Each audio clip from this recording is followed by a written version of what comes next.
Kumalat nitong weekend ang blind item ukol sa isang aktor na nabuntis ang kanyang girlfriend na naiwan sa US. Haka-haka ng mga netizens sa social media na si Tom Rodriguez ang bida sa nasabing chismis. Ayon sa blind item, nabuntis umano ng isang gwapong aktor ang non-showbiz girlfriend nito sa US bago ito bumalik sa Pilipinas. Nakatakda raw lumipad pa Amerika ang aktor para bisitahin ang girlfriend na manganganak na. Boy raw ang gender ng first baby ng aktor, sabi pa sa chismis. Masaya rin daw ang mga kaibigan ng aktor para sa kanya, lalo pa at hindi naging madali ang pinagdaanan niya nitong nakaraang mga taon. Dagdag pa sa blind item, hindi raw itinatago ng aktor na nakabuntis siya, kaya abangan na lang daw natin ang announcement nito. Babalik din agad ito sa Pilipinas dahil may tinatapos itong proyekto. Sabi ng mga netizens, lahat ng clue ay tinutumbok si Tom dahil ilang buwan itong nanatili sa US matapos ang hiwalayan nila ng ex-wife na si Carla Abellana. Ayon pa sa balita nakarating na rin di umano kay Carla ang naturang chismis, bagamat noon una ay nasaktan ito pero tanggap na niya na di na sila magkakabalikan pa ng dating asawa.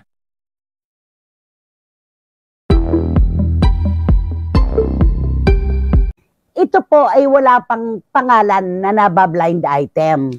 Pero napakarami na pong tumutukoy na si Tom Rodriguez, yung sinasabing aktor na babalik ulit sa Amerika dahil manganganak na ang kanyang foreigner girlfriend. Kaya kailangan daw po niyang umalis uli. Pero alam niyo po, dapat na magsalita dito talaga ay si Tom Rodriguez, di ba? Kaya nga tayo, patandang pananong ang ating teaser. Totoo ba na magkakaroon na siya ng baby sa kanyang girlfriend, di ba?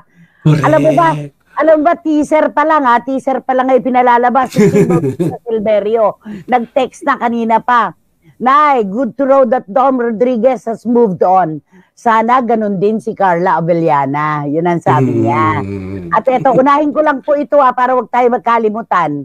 Eto, kung totoo man ito, sabi ni Juris, Dr. Channel ng Amerika, good news po ito para hindi naman masayang ang magandang lahi ni Tom Rodriguez. Oo nga naman. Pwede. Siyempre, it's not getting any younger, kaya it's about time na rin. Kaso, somebody left the chat group daw po. Char, delikado sa another. Sabi, word of the day is another again. Alam mo kung totoo ito at manggagaling talaga ang pag-amin at pagsasabi ng konklusyon na totoo magiging tatay na siya, maraming magiging masaya, di ba? Total naman, hindi ba't naayos na rin naman yung kanilang relasyon na nawasak ni Carla Abellana, di ba? Correct. At mukhang naman na kasi ang baby talaga, hindi naman natin maitatanggihan kapag ang baby ay lumabas na blessing yan. Pero hindi lang natin sure, di ba? Kaya aalamin natin to, antayin natin na, ay, totoo po, ako po ang tatay. Pwedeng naman ganon, di ba? Kung totoo yan. Yes, it's true. Ganon. Yung mga blind items, pinapangalanan na puro question mark nga lang. Tulad din natin, patandang pananong yung atin dahil wala pa po kasing nagmumula mismo kay Tom Rodriguez. Ibigay po natin sa kanya yung respeto ng pag-amin o pagliliwanag ng kwentong ito. At saka ang bawat bata ay biyaya. Bawat bata ay regalo ng langit. Totoo yan. Bigay ng Diyos ang bawat bata, kaya hindi dapat itinatago. Kung totoo man. Kaya congratulations, di ba? Kung sabi nga ni Juris Dr. Channel, wag naman masayang ang lahi ni Tom Rodriguez kaya gwapo-gwapo. Di ba? Correct. At sabi ni Tita Julie Paras, Happy New Week, Ate Tengen Romel. Natawa ako sa pangalan mong Cristina Permito Sabrina. Ha. Congrats kay Tom Rodriguez kung totoong soon-to-be dad na siya. Naku, Tita Julie, nakakaloka, di ba? Ang lakas ng loob. Pagkatapos, hindi naman pala kilala yung dinidemanda niya. Ano ba yan? Okay. Thank you, Tita Julie Paras. Totoo naman, ito yung isang nakakatuwa ito na ekspresyon mula sa ating mga kababayan, mula na rin sa atin, di ba? magiging masakit marahil ito kay Carla Abellana dahil sabi nga niya, kahit magkita na raw sila ng personal, hindi na niya kailangan pang batiin o pansinin, di ba? Parang ganon.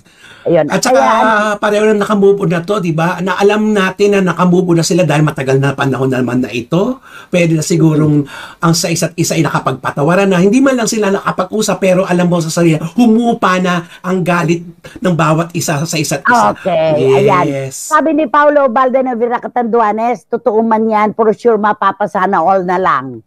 O, diba? Ganon din si Marichu Firmacion Espiritu, kung totoo man po yan, ay gusto ko yan. At least nakapag-move on na talaga siya. Happy for him. Okay, naku.